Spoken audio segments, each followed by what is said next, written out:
자, 22강은 생물과 환경의 상호관계 2단원으로서 우리가 21강에서 빛이 생물에 어떤 영향을 끼치는지 우리가 생각했었다면 이번 단원에는 온도가 생물한테 어떤 영향을 끼치는지를 볼 거예요. 아셨죠? 자, 그랬을 때 온도와 생물, 첫 번째는 동물의 적응인데 온도가 생물, 특별히 이제 동물이랑 식물에 각각 어떤 영향을 끼치는지를 한번 보자고요. 자, 일단 동물에 끼치는 영향을 보기 위해서는 오른쪽에 있는 여러가지 지방, 그러니까 어느 지방에 사느냐에 따라서 외모적인 형태가 달라진 여우를 볼 수 있는데요. 자, 이 여우는 사막여우, 그 다음에 북극여우, 그 다음에 온대여우 세 가지로 나뉘죠. 자, 그랬을 때 우리가 보통 본 모습은 온대여우죠. 온대여우. 자, 그런데 사실 북극여우 같은 경우는 보면 귀가 작고요. 그 다음에 사막여우 같은 경우 보면 귀가 길죠. 그 이유는 이제 열이 가장 많이 빠져나가는 곳이 여우의 경우에는 이 귀도 한 몫을 하기 때문에 지금 귀가 환경에 적응을 해서 점점 이제 커진 거라고 볼 수 있겠죠. 그죠? 그래서 거기 설명을 읽어보면 한대지방에 사는 여우는 체적을 증가시킴에 따라서 표면적이 감소하여 열의 손실을 줄일 수 있고, 자, 이게 무슨 말이냐면요, 이렇습니다. 자, 곰이 있을 때 곰인가요? 네. 자, 이런 곰이 있고, 그 다음에 정상적인 자, 이런 곰이 있어요. 자, 그랬을 때 이 곰과 이 곰의 차이는 이제 귀가 너무 기니까 약간 마귀 같네요. 자, 그랬을 때 이 곰과 이 곰의 차이는 일단은 뭐냐? 중요한 차이는 뭐냐면 크기는 크기가 맞는데 이 곰의 부피 지방층과 건널비, 그 다음에 이 곰의 부피와 건널비의 비가 얘가 만약에 3대 1이라면 얘는 한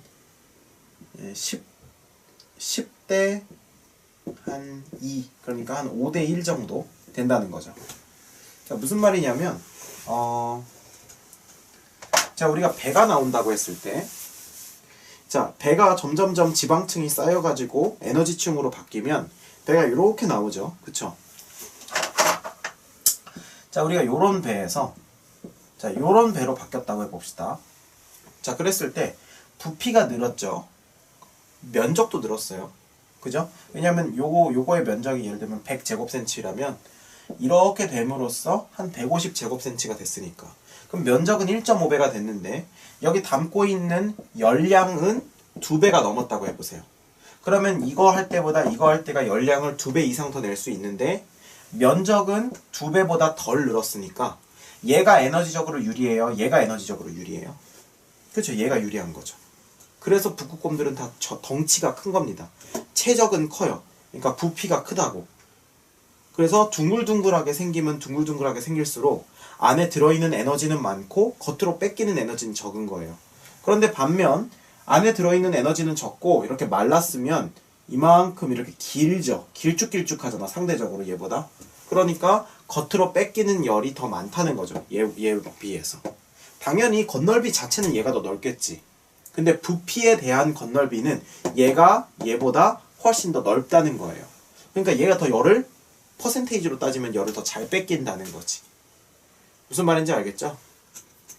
그래서 북극곰은 에너지적으로 더 유리하기 위해서 이렇게 뚱뚱 이렇게 되는 겁니다. 아셨죠? 그래서 여기 설명에도 그렇게 나와 있죠.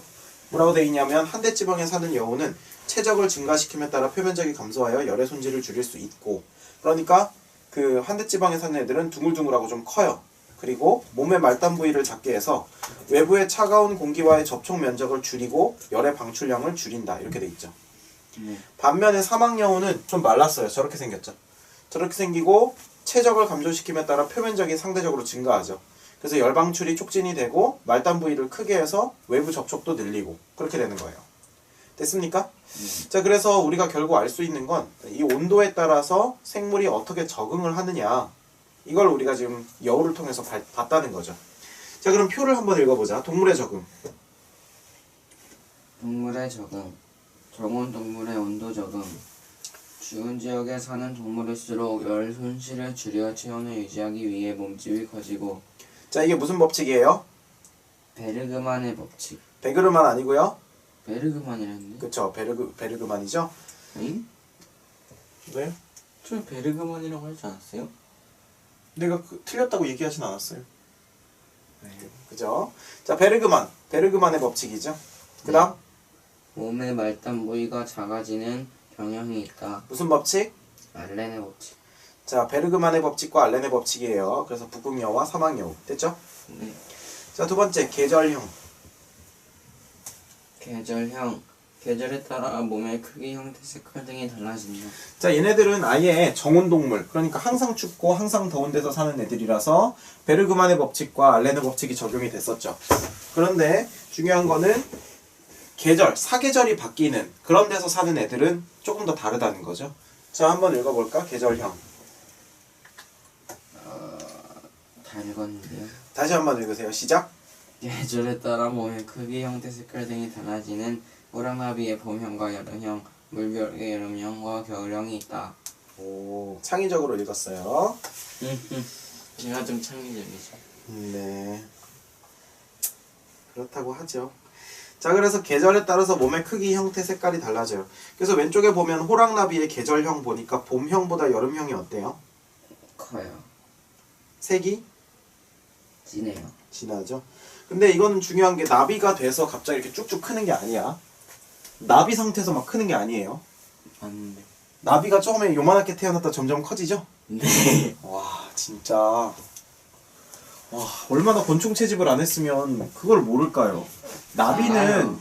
뭐예요? 번데기. 그렇죠. 나비는 번데기 상태죠. 번데기로 먹어버려요.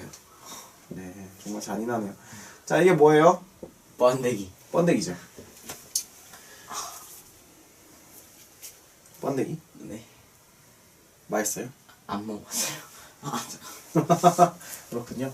자, 이게 여름철 번데기일까 겨울철 번데기일까? 똑같잖아요. 상대적으로 작으니까 봄형.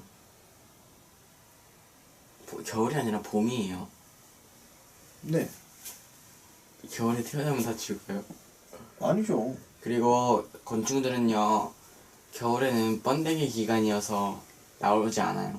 누가 나온대요? 겨울에는 어떤 모양이겠냐는 거. 번데기가 겨울이나 여름이나 똑같죠. 뭐가 똑같아요? 똑같죠. 태어나잖아요, 여름에는. 자, 그랬을 때 얘는 여름형, 얘는 그 봄형이라는 거지. 자, 그랬을 때 번데기 자체가 주변 온도를 감지를 해서 얼마만큼까지 자랄 수 있느냐를 결정하는 거예요. 번데기 상태에서. 질문이 있네요. 안 돼요. 자, 그래서 봄형은 여기까지만 딱 자라고 그 다음에 번데기가 까져요. 그거 알아요? 번데기가 깔 때 사람이 이렇게 핀셋으로 이렇게 열어주면 나비가 못 날아요. 알아요. 알죠? 아니, 자, 왜요? 네? 왜요? 그거를 이렇게 열면서 자기가 열면서 근육이 생기는 거거든요. 근데 그걸 누가 열어주면은 그거를 하는 과정에서 근육이 안 그냥 생겨가지고. 나오고 날개 말려요. 예, 또 핀트가 벗어난 얘기 고맙고요. 자, 그래서 어쨌든 이 여름에서는 어떻다? 번데기가 더 크다. 이렇게 된다는 겁니다. 됐죠? 네. 자, 그 다음에 철새 이동. 요즘 아주 문제가 많죠. 예. 진짠데? 예. AI 몰라요? AI? AI가 뭐의 약자인지 모르잖아요. 알아요. 뭐예요? 인공지능. 인공지능도 AI이긴 한데 그 인공지능은 뭐의 약자인지 알아요? 네. 그러니까 AI가 인공지능 할 때는 오토매틱 이뮨 시스템. 예. 뭐 자동 면역체. 아 잠깐만. 그러시면 안 돼. 오토매틱 이뮤 시스템이라고. 방금 찢어질 뻔했어요 이거. 해가. 뭐가 찢어져요? 찢어지는 게. 이거 진짜 찢어지는 줄 알았어요 방금. 아. 오바는 진짜. 자, 그래서 어쨌든 철새 이동. 그래서 기러기 같은 철새는 온도에 따라 이동한다는 거죠. 적응하기보다는. 자, 변온동물의 겨울잠. 개구리와 같은 변온 동물은 추운 겨울이 오면 겨울잠을 잔다. 그래서 개구리가 지금 살고 있는 그 물을 떠다가 개구리를 퍼다가 주변을 따뜻하게 데워주면 일찍 깨울 수 있어요. 알고 있는데. 아셨죠? 깨워볼까요? 깨워서 밖으로 던져. 정말 잔인하네요. 인성이 나오는 거죠. 네, 숨겨져 있던 인성. 자, 식물의 적응 읽어봅시다. 시작. 단풍과 낙엽. 네, 단풍은 뭐예요?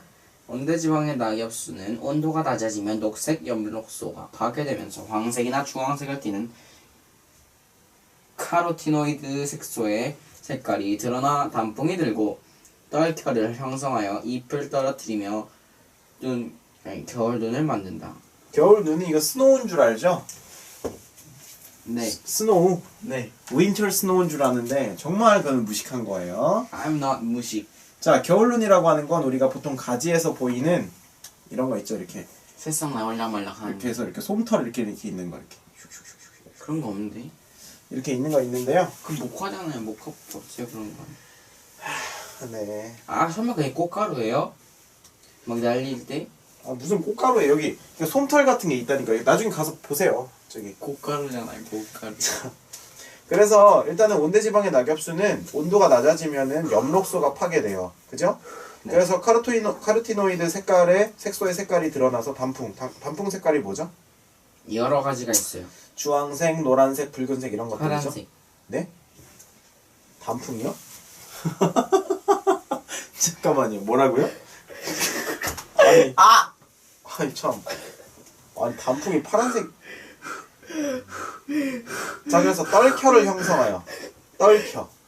자, 잎자루와 가지가 붙은 곳에 생기는 특수 분리층. 파란색이라고. 진짜 너무한 거 아니에요? 아무리 생물을 몰라. 선생님. 예? 그래서 접제 동안 보여. 뭐라고 한 거예요 지금? 왜 그거 했어요? 접대로만 펴요? 자, 그 다음에 식물세포의 삼투압 변화인데 여기 보면 식물은 기온이 내려가면 녹말을 포도당으로 분해한대요. 자, 녹말은 뭐예요? 녹말이요? 녹말. 그 식물이 만들어 놓은 거. 네, 녹말은 기본적으로 뭐라고 보면 되냐면 기본적으로 녹말을 물론 이렇지는 않지만 녹말을 이렇게 창고에다가 저장해 놓는 거예요. 평소에 그 광합성한 그 산물을 포도당을 녹말 형태로 이렇게 저장을 해두다가 겨울이 되잖아요. 그럼 여기 수분을 수분 다 수분 하잖아요, 그쵸? 그래서 막 이파리도 떨어지고 그러는 거잖아요, 이렇게.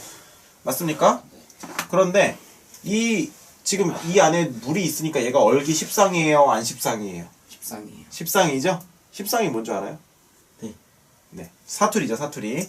그런데 여기 있는 물의 농도가 낮으면 순수한 물에 가깝죠. 순수한 물의 어느 점은 몇 도? 지로. 지도요? 뭐라고 하는 거지? 선생님. 자, 그래서 0도씨라는 거죠, 0도씨. 그런데 지금 여기 있는 녹말이 네. 하셨네요. 네? 자, 여기 있는 녹말이 이제 겨울철이 되면은 식물이 알아서 스스로 분해해요. 왜? 여기 있는 녹말을 분해해서 포도당으로 이 안에서 지나다니게 하는 거예요. 네. 그래서 거의 당뇨병 수준으로 만드는 거죠. 자, 그래서 당뇨병 수준이 되면 왜 이렇게 겸손한 자세로 가시죠? 자, 그랬을 때 당뇨병 수준이 되면 얘네들의 농도가 어떻게 됩니까? 진해집니다. 진해지죠. 자, 그럼 농도가 진해지면 어느 점은 어떻게 될까? 낮아질까요? 낮아지지. 왜? 콜라가 보통 냉동실에서 잘 안 어는 이유. 물은 얼었을 때 콜라는 아직 안 어는 이유가 뭡니까? 안 해봐서 모르겠습니다. 네, 농도가 높기 때문에 어는 점이 내려가기 때문에 그렇죠. 콜라가 농도가 높습니까? 물보다 농도가 높죠. 왜냐면 물에다 뭔가를 탔으니까. 설탕을 많이 탔군요. 그렇죠. 그래서 기본적으로 여기가 당뇨병 걸리면 이 당뇨병 걸린 가지는 기본적으로 농도가 높기 때문에 상대적으로 농도가 높으면 어는 점이 내려가기 때문에 똑같은 추위 속에서도 가지가 얼지 않을 수 있다는 거죠. 오케이? 그래서 뭐 이거는 확인되진 않은 건데요. 그러함으로 우리가 겨울철에 이렇게 가지를 잘라서 쭉쭉 빨아 마시면 아마 여름철보다 겨울철이 훨씬 더 달 거예요. 고로쇠나무? 이 무리수를 많이 들어. 이렇게 무리수를 계속 드죠? 아니 잠깐 맞지 않아요? 잠깐만. 네? 고로쇠나무 안 드셔보셨어요? 고로쇠나무 먹어봤는데 그럼 고로쇠나무 겨울에만 먹어요? 네. 고로쇠나무는 겨울에 더 달겠죠, 상대적으로. 그래요. 모든 나무가 고로쇠는 아니죠. 근데 보통 나무에서 물이 나온다는 건 정상이 아니에요. 왜요? 그냥 나무에 뭐 꽂으면 물 나와요? 나무에 그 체액이 있을 거 아니에요. 나무에 체관이랑 물관이 있다는 거 못 들어봤어요. 압니다. 그럼 체관까지 자르면 나무에서 물이 나오겠죠. 그 고무나무. 칼칼칼 나와요? 네, 고무나무 채취하는 거 못 봤어요. 고무나무? 그거 이렇게 하잖아요. 탁탁탁 쳐놓고 흘러내리게 해서 뭘? 깡통에다 받잖아요. 누굴 쳐요? 나무요. 왜 쳐요 나무를? 나 진짜. 잠깐만요. 아니 오늘 왜 이렇게 무리수를 던지죠? 나무를 이렇게 그러니까 자르는 거죠 이렇게. 아니. 자, 나무를 흠집을 내는 거죠. 그래서 그래야 지원이 그거잖아요. 탁탁탁 신다고요. 뭐. 뭐 이렇게요? 이렇게 배치듯이 이렇게요? 자, 그래서 이렇게 자 조용히 하시고요. 그래야 저거. 설명 중이잖아요. 그래서 지금 본인이 되게 말이 안 되는 질문을 한 게 고무나무 같은 경우는 이렇게 생채기를 냈을 때 거기서 이제 수액 대신에 고무액 그러니까 얘의 흘러나와요. 수액은 고무액인 거죠. 그러니까 아니 고로쇠 나무만 물이 나온다라고 하는 생각은 정말 저 그런 생각 한 적 없는데.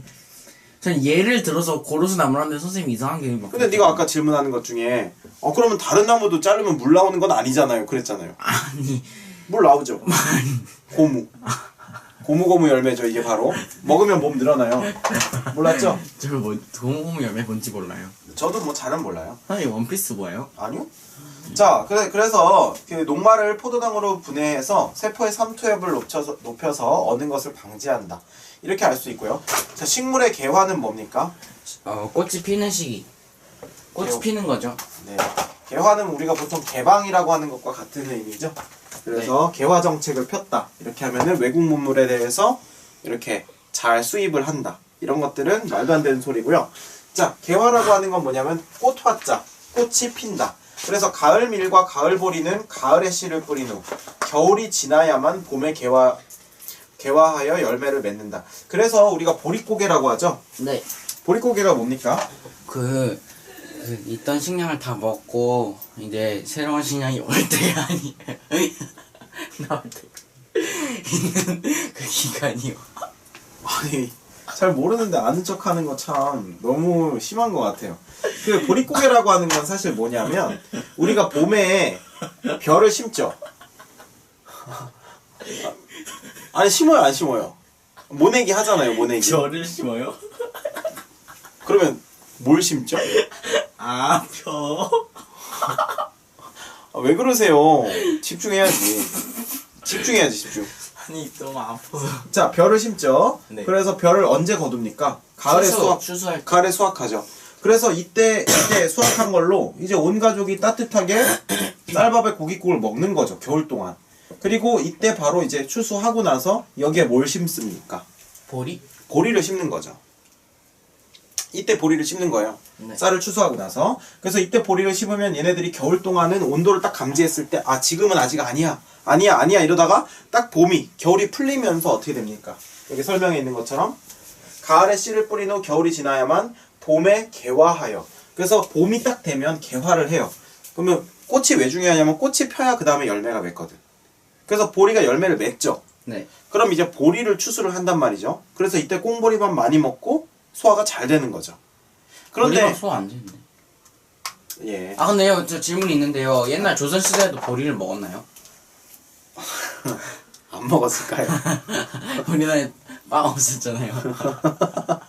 그건 밀이고요. 그거는 밀이고요. 좀 무리수 좀 던지지 말고요. 이거는 보리 얘기지 밀이 아니잖아요. 그래서 죄송합니다. 보리를 가을에 뿌리고 보리를 이제 봄에 거두죠. 그럼 지금부터가 포인트인데 뭐냐면 봄에 거두면 봄에 거둔 보리를 먹죠. 근데 이게 얼마 안 간다고. 많이 안 심어서? 많이 안 심은 것도 있고 쌀이 수확되는 만큼 보리가 많이 수확되지가 않아요. 같은 토지에 경작을 해도. 그러니까 이게 어떤 공백이 생기냐면 이 쌀을 다 먹죠. 네. 보리를 거둘 쯤에 보리도 얼마 못 가서 떨어지죠. 근데 쌀을 봄에 심는다고 해서 봄에 먹을 수 있는 쌀이 나는 게 아니에요. 가을까지 기다려야 되죠. 네. 그 동안에 굶어 죽는다고. 아, 쌀이 새로 만들어질 때까지. 네. 근데 쌀 이미 수확했잖아요. 그걸 이때 다 먹는다니까요. 왜 많이 안 먹어? 왜 이렇게 많이 먹어요? 왜 이렇게 많이 먹는 게 아니라 지금처럼 품종 개량이 안 돼 있던 때죠. 아.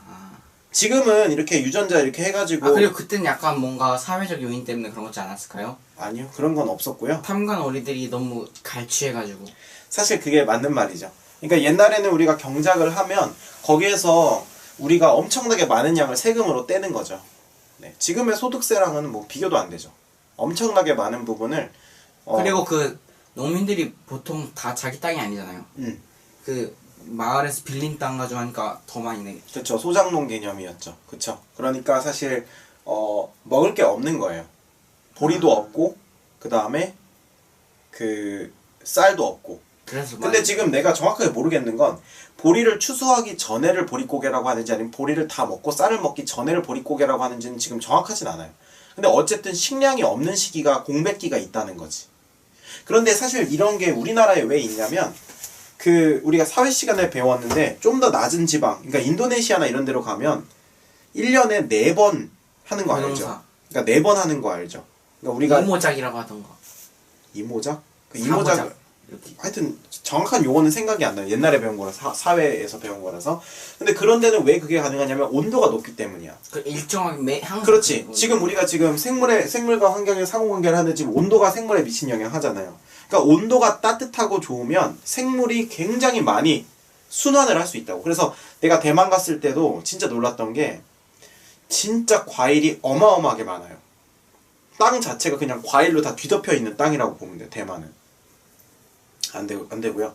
그래서 거기서는 과일 되게 싸요. 예를 들면 우리나라에서 두리안 같은 거 엄청 비싸잖아요. 안 먹죠 그런 거. 안 먹죠. 비싸니까. 맛없으니까. 안 먹어봤군요. 똥내 나는 걸 누가 먹습니까? 예, 좀 이게 고급은 먹어보기가 원래 힘들죠. 자, 어쨌든 근데 거기서는 망고나 이런 것들을 망고는 맛있습니다. 망고를 보통 이렇게 그 놀러 가면은 이만한 쟁반에다가 이렇게 산처럼 쌓아서 주더라고요. 그러면서 별로 이게 부잣집처럼 안 보이는데 이렇게 소개를 하는데 이렇게 자기 집 뒤쪽 이 산 전체가 우리 땅이라고. 여기서 다 망고가 난다고. 와, 그 스케일에 진짜 놀랐어요. 그래서 그런 땅은 대만 같은 땅은 굉장히 축복받은 땅이죠. 굉장히 축복받았죠. 근데요. 안 되고요. 그 인도네시아나 이쪽에서 먹는 쌀이 다르잖아요. 쌀 다르죠. 선생님 어느 게 더 좋아요? 당연히 우리나라 쌀이 더 맛있죠. 왜냐면 인도네시아나 이런 데서 하는 쌀들은 그 나라의 특성이긴 한데 굉장히 쌀이 쫀득쫀득하지가 않아요. 날리는 가루쌀이죠. 네, 날리는 가루쌀이죠. 근데 그게 그럴 수밖에 없다는 것도 좀 납득이 되는 게 식물 자체가 오래 품고 있어서 나오는 열매랑 식물 자체가 얼마 안 품고 딱 내놓는 열매랑 사실 퀄리티가 같기가 힘들겠죠. 근데 그 품종이 다르지 않아요? 품종 달라요. 품종이 다른데 중요한 건 그 기후에서 자라는 쌀이어야 된다는 거지. 우리나라에서 자라는 쌀을 거기서 심을 수는 없잖아요. 전 그 쌀 좋아해요. 그 인도네시아 쌀이요? 네, 막 인도에서 먹고 이런 흩어지는 쌀, 미국 사람, 이런 사람들이 막 좋아하는 거 있잖아요. 그 서양 사람들은 우리나라 그런 찐득찐득 안 좋아한대요. 그래요? 네. 옛날에 급식 먹을 때도 항상 밥 같은 거 가끔 나올 때 있거든요. 네. 다 흩어지는 이런 쌀이었어요. 그건 우리나라 쌀이 고급이라서 비싸서 그래요. 자, 정확한 정보가 중요한 거고요. 정확한데. 그런가? 엄마가 말했어요. 아, 그러면 정확해요. 자, 그 다음에 물과 생물이죠. 근데 사실 뭐 그런 건 생물 배우는 데는 중요한 건 아니니까.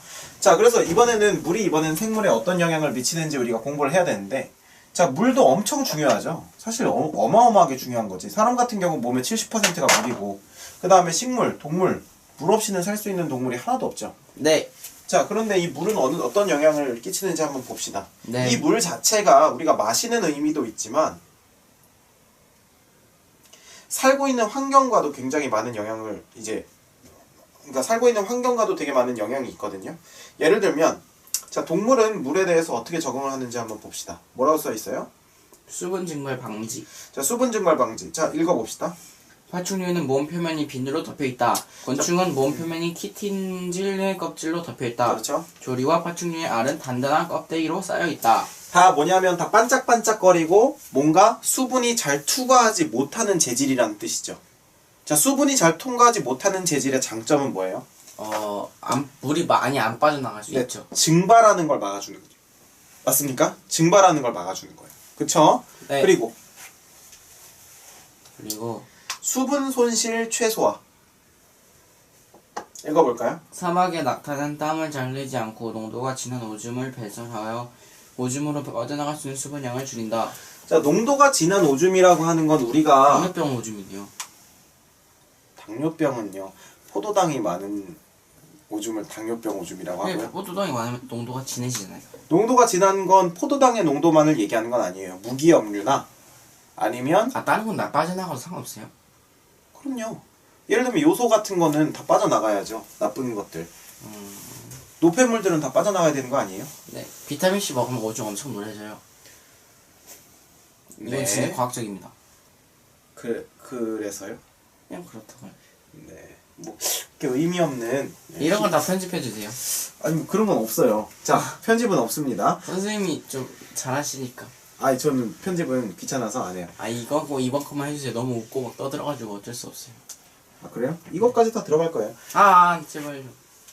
아니 그것까지 들어가요. 그냥 우리 그대로 가자고요. 자, 그래서 어차피 지금 중요한 거는 놓치지 않고 계속 따라오면 돼요. 그래서 이거는 뭐냐면은 우리가 오줌으로 나갈 때 세뇨관이라고 하죠. 세뇨관으로 해서 오줌으로 나갈 때 자, 다시 재흡수되는 애들 있죠. 네. 뭐 포도당 같은 건 재흡수 되겠지, 그치? 네. 그 다음에 뭐 혹시 아미노산이 빠져나갔어도 그런 것도 다 재흡수 되겠죠. 네. 근데 중요한 건 다시 분비가 되는 애들 있죠. 네. 여기 지나갈 때 노폐물도 여기다 버리고 모두 버리는 것들 있죠. 네. 근데 버린 것들이 많아지고 수분량이 재흡수를 통해서 수분도 흡수할 수 있으니까 수분량이 적어지면 상대적으로 적은 물에 많은 게 녹아 있으니까 그러니까 농도가 짙어진 오줌이 나오는 거죠. 진한 오줌. 그죠? 그래서 그러니까 낙타는 저런 과정을 많이 거친다는 건가요? 낙타는 여기서 분비 많이 하고 물 같은 거 필요한 것들은 다 재흡수해 버린다는 거죠. 그래서 아주 적은 오줌에 노폐물이 많이 쌓여 있는 상태의 오줌을 뱉는다는 거죠. 네. 됐습니까? 네. 자, 그 다음에 사막의 캥거루 쥐는 콩팥 기능을 발달시켜 수분을 최대한 흡수하고 농축된 오줌을 배설한다. 네, 그래서 결국 농축이 포인트예요. 그러니까 수분 손실을 최소화하는 거죠. 수분 배출. 그죠? 네. 자, 식물의 적응은요? 식물은 서식하는 곳의 수분 조건에 따라 건생식물, 중생식물, 습생식물, 수생식물로 구분한다. 나 그거는 이제 오른쪽 페이지에서 볼 거고요. 자, 공기와 생물 한번 봅시다. 자, 이번에는 공기가 생물에 어떤 영향을 미치느냐? 자, 공기가 생물에 어떤 영향을 미치느냐? 한번 말해볼까요? 공기 중에 산소는 생물의 호흡에 영향을 준다. 그렇죠. 계속 읽어봅시다. 산소가 부족한 고산지대에 사는 사람은 산소를 효과적으로 이용하기 위해 평지에 사는 사람에 비해 적혈구 수가 많다. 바로 이거죠. 적혈구에 뭐가 있습니까? 헤모글로빈. 헤모글로빈이 붙죠. 자, 그래서 우리가 적혈구가 기형인 사람, 무슨 모양인 사람? 도넛 모양. 그냥 둥근 모양. 또 도넛이 둥근 모양이고요. 자, 아니, 이게 그러니까 도넛은 뚫려 있잖아요. 아니요, 우리가 낫 모양이라고 하죠. 낫 모양. 낫 모양의 적혈구를 갖고 있는 사람들은 여기에 제대로 산소, 여기 있는 헤모글로빈에 산소가 제대로 못 붙습니다. 못 붙죠. 그리고 헤모글로빈 자체도 적고. 근데 이렇게 돼 있으면 이런 식으로 막 많이 저 붙어 구멍 있으니까. 안에 들어가는 거 아니에요? 아니요. 그래서 아니에요? 여기는 헤모글로빈에 이렇게 산소를 결합해가지고 이동하는 거예요. 뭔지 알겠죠? 네. 그래서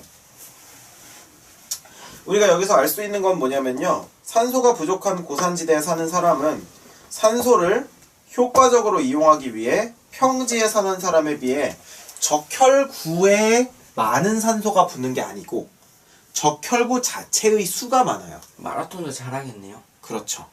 그래서 고산지대 사람들이 마라톤 잘하는 거예요. 효과적으로. 그렇죠. 효과적으로.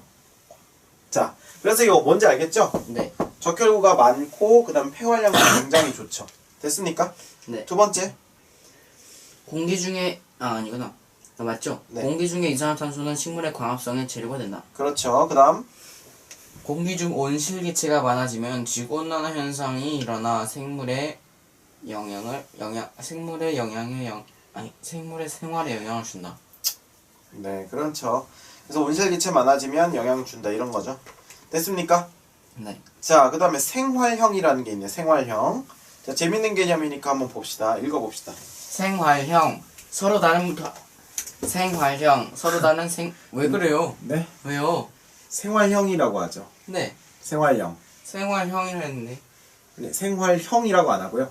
국어적으로 읽으면 생활형이라고 한다고. 생활형. 생활형 서로 다른 생물이 오랫동안 비슷한 환경에 적응하여 살다 보면 겉모습이나 생활 방식이 비슷해져 나타나는 공통된 특징이다. 공통된 특징이라는 게 포인트죠. 자, 식물의 생활형 한번 읽어봅시다. 식물의 생활형. 왜 웃습니까? 지금 제자가 읽는다는데. 네. 라운키에르는 겨울 눈의 위치에 따라 식물의 생활형을 분류하였다. 지금 비웃는 거예요? 아니에요. 되게 잘 읽네요. 그래서 라운키에르는 겨울눈의 위치에 따라서 식물의 생활형을 분리하는 거죠. 자, 그러면 이 겨울눈이라고 하는 건 아까 말한 그거죠. 가지에서 잎이 떨어지면서 거기에 이제 생기는 걔네들. 네. 이건 이제 오른쪽에 나올 테니까. 자, 동물의 생활형 한번 읽어봅시다. 동물의 생활형. 수진의 육상 생물을 겸하는 개구리, 악어, 하마는 수면 위에 노출된 부위가 비슷하다. 그래서 결국에는 겉모습이나 생활 방식이 어떤 환경 때문에 비슷해지는 것을 생활형이라고 합니다. 자, 일단 자료 1 오른쪽에 있는 건 그거예요. 그 밑에는 가로축은 월이고 세로축은 탄수화물 함량이죠. 네. 가로축은 12월부터 뭐 11월까지 1년을 한 거고요. 이쪽은 탄수화물입니다. 자, 탄수화물 함량인데 여기 보니까 녹말이 이때는 쭉 많아요. 그러다가 쭉 녹말이 없다가 다시 녹말이 이렇게 많아지죠. 그죠? 네. 맞습니까? 그렇습니다. 자, 그랬을 때 여기 보니까 포도당은 이렇게 적다가 이쪽에 올라가서 다시 이렇게 내려오는 거죠. 자, 그럼 이건 뭘 얘기할까? 자, 녹말이 이렇게 많다가 줄다가 올랐다는 건 평소에는 녹말 형태로 갖고 있다가 여기 추워지는 계절, 여기가 몇 월이에요? 12월. 12월, 11월 그쯤이죠. 그러니까 이 추운 계절 동안에는 그 가지가 얼지 않게 하기 위해서 녹말 상태에서 이 녹말을 분해해서 포도당 상태로 가지 속에다. 그러니까 아주 나뭇가지들이 쭉쭉 빨아먹으면 달다는 거죠. 그래서 단 형태로 이렇게 하다가 다시 이제 얼 걱정이 없으면 다시 녹말 형태로 저장한다는 거지. 그러니까 이때는 이 녹말이 분해된 게 포도당으로 나올 테니까 포도당이 갑자기 늘어났다가 다시 녹말 형태로 바꿔서 저장할 때는 포도당이 떨어지는 거죠. 됐습니까?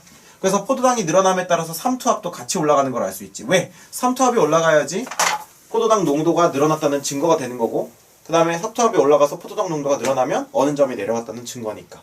맞습니까? 그래서 그런 것들이 써있는 것이 오른쪽 자료 1의 그래프의 분석이죠. 됐습니까? 네. 자, 두 번째. 아까 왼쪽 페이지에서 읽은 건데 식물의 수분 적응이죠. 읽어봅시다. 건생식물 중 네? 건조할 때 건자죠. 네. 자, 그래서 서식지는 사막 건조지대. 특징은요. 뿌리와 저수 조직이 발달. 저수가 뭐예요? 물을 저장하는 조직이요. 그렇죠. 그러니까 뿌리나 아니면 이 몸통 속에 예를 들면 막 그 선인장 같은 거 탁 자르면은 막 가운데, 그 다음에 뭐 알로에 같은 거 탁 자르면은 뭐 가운데 이렇게 막 물컹물컹하고 막 시원한 거 있잖아요. 그런 게 바로 저수 조직이라는 거죠. 그죠? 뿌리도 막 쫙 엄청납니다. 뿌리 엄청 길어요. 그 정도까지는 아니고요. 진짜 몇 킬로 됐네요. 무슨 또 그건 좀 아니잖아요. 10cm짜리인데 막 몇 킬로 이건 아니잖아요. 아니 사막에 사는 애들. 그러니까요. 네. 그 정도는 아니죠. 사막에 사는 애들 얼마나 걔네들이 생존력이 강한 애들인데요. 몇 킬로는 아닙니다. 아셨죠? 자, 몇 킬로일 수는 없어요. 자, 그 다음에 중생식물. 하나 안 읽었습니다. 뭐죠? 건생식물에서 잎의 면이 작거나 가시로 변합니다. 그렇죠. 왜냐하면 잎의 면적이 작아지거나 가시로 변하는 이유는 왜냐면 수분 증발량을 막기 때문이죠. 그렇죠. 잎에서 증산작용이 일어나는 걸 막기 위한 거죠. 자, 그 다음에 중생식물. 보통 육지에 서식하고 그렇죠. 특징은 뿌리, 줄기, 잎이 적당하게 발달했습니다. 그래서 우리가 땅에서 보는 것들, 코스모스, 장미, 뭐 나무들 이런 거죠. 중식 코스모스. 네. 네. 중식 코스 요리요? 중식 코스모스 이거요. 무슨 말인지 모르겠고요. 자, 습생식물 가봅시다. 서식지는 습지고 그리고요. 특징은 뿌리가 중생식물에 비해 덜 발달했습니다. 왜 그렇죠? 물 너무 많이 먹기 싫어서. 그렇죠. 자, 너무 많이 편식해요, 먹어. 편식. 편식이라기보단 절식하는 거죠, 절식. 자, 수생식물이요. 물속 위, 물 위에서 서식하고 네. 뿌리 발달이 미약하고 뿌리나 줄기, 잎에 통기 조직이 발달. 네, 이 통기조직이라고 하는 건 뭐예요? 식물의 세포 사이에 틈이 많아 공기의 이동 및 저장에 적합하게 발달된 조직입니다. 그래서 약간 뜨는 거예요. 약간 뜹니다. 연꽃 같은 것도 이렇게 진흙 위에 떠 있는 거 많이 봤죠? 약간 뜨는 거예요. 그러니까 조직과 조직 사이에 약간 공기가 통하는 그런 조직들이 많아서 얘네들 자체가 약간 뭐랄까 구명조끼 같은 그런 재질이라고 보면 돼요. 구명조끼가 만약에 막 공기가 하나도 안 통하고 딱딱하고 밀도가 아주 높은 재질이면 딱 입으면 바로 가라앉겠죠. 맥주병처럼. 맥주병 뜨는데. 아니 맥주병이 안에다 꽉 채우면 바로 가라앉겠죠. 그런 거랑 비슷한 거죠. 납을 예로 드는 게 더 좋았을 텐데 아깝네요. 예. 납은 해녀들이 물질을 하기 위해 내려갈 때 등에 달고 내려가는 거죠. 네, 물질입니다. 근데 물질. 물질이라 했는데 물질이라고 했어요. 물질 아니, 돌려볼까요? 아니요. 네. 인정합니다. 좋습니다. 자, 라운키에르의 생활형 한번 봅시다. 네. 라운키에르는 겨울에 춥고 건조한 환경을 견디는 겨울눈의 위치에 따라 식물의 생활형을 분류하였다. 그렇죠. 느티나무, 국화, 민들레, 백화, 보선화, 수련 이렇게 있는데요. 얘네들이 뭐의 위치에 따라서 겨울눈의 위치. 자, 그래서 느티나무 같은 애들은 지표 위로 30cm 이상. 그래서 이런 애들을 지상식물이라고 부른다는 거죠. 네. 지상식물. 그러니까 아예 30cm 이상 위로 떠 있는 애들. 네. 자, 그다음에 국화 30cm쯤에 지표 위로. 이하의 위치 이렇게 돼 있죠. 네. 그다음에 반지중 식물. 뭔데요? 겨울눈이 지표면의 위치. 좋고요. 그다음에 지중식물. 뭐예요? 겨울눈이 땅속의 위치. 되게 신기하죠. 사실 백합이라고 하면 국화랑 별로 차이 없는 것 같은데, 그죠? 네. 그런데 겨울눈이 신기하게도 땅 속에 있다는 겁니다. 네. 그죠? 그다음 1년생 식물. 종자로 월동. 그렇죠. 그러니까 봉선화 같은 경우는 씨가 떨어져서 있다가 다시 이렇게 쭉 자란다는 겁니다. 계속 자라는 게 아니라고. 무슨 말인지 모르고 있죠 지금. 아, 알아요. 알아요? 근데 겨울을 민들레도 똑같은 거 아니에요? 국화도 똑같고. 아니 민들레는 그 대가 남아 있잖아요. 죽는데. 민들레가 죽는다고요? 네. 그냥 씨 뿌리고 죽어요. 자, 더 많이 제주도에서 연구하시고요. 자, 그다음에 수련. 겨울눈이 수면 밑에 위치. 네, 수면 밑에 위치합니다. 근데 겨울눈이 뭐가 중요한 거죠? 겨울눈은 그 왼쪽에서도 읽었는데 겨울눈 자체가 굉장히 중요한 의미를 갖고 있는 건 온도를 유지하나? 수목이나 단연생 초본이 겨울을 지내기 위해 만드는 눈이 겨울눈인데 겨울을 넘기고 이듬해 봄이 되면 여기서 꽃이나 잎이 돼요. 그러니까 새로운 출발이 되는 거예요. 겨울눈은. 막 나무 새싹 나고 이런 거? 그쵸. 그게 다 겨울눈에서 나는 거예요. 그러니까 중요하지. 근데 솜털처럼 계속 유지돼요? 네. 그래서 보온해 주는 거예요. 오리털 파카 입는 거랑 똑같아요. 그렇네. 네. 진짜요? 거짓말이죠? 진짜예요. 자, 그래서 그렇다는 겁니다. 그래서 밑에 읽어봅시다. 기온이 높고 기온이 높고 강우량이 많은 열대지방에서는 지상식물, 온대지방에서는 반지중식물, 한대지방에서는 반지중식물과 지중식물이 많다. 그래서요.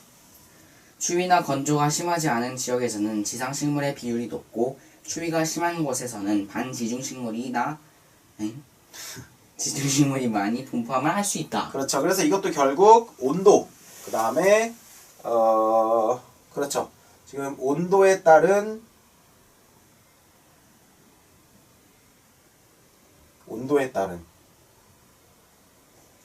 아니죠. 온도에 따른이라기보다는 라운키에르가 분류한 이 생활형을 보니까 그 생활형에 따라서 온도에 따라도 분류가 된다라고 하는 걸 알 수 있었다는 거죠. 겨울눈의 위치에 따라서 얘네들을 이렇게 분류해봤는데 신기하게도 그 분류 기준 자체가 이 생물이 어떠한 기후에 적응했다는 그 표시로 겨울눈이 거기 위치하는 거기 때문에 주변의 온도, 걔네들이 사는 환경 이런 거에 따라서 결국에는 이 생활형도 같이 따라가더라. 이런 걸 우리가 알 수 있었다는 겁니다. 됐습니까? 자, 그래서 우리가 22강은 이렇게 정리할 수 있겠네요.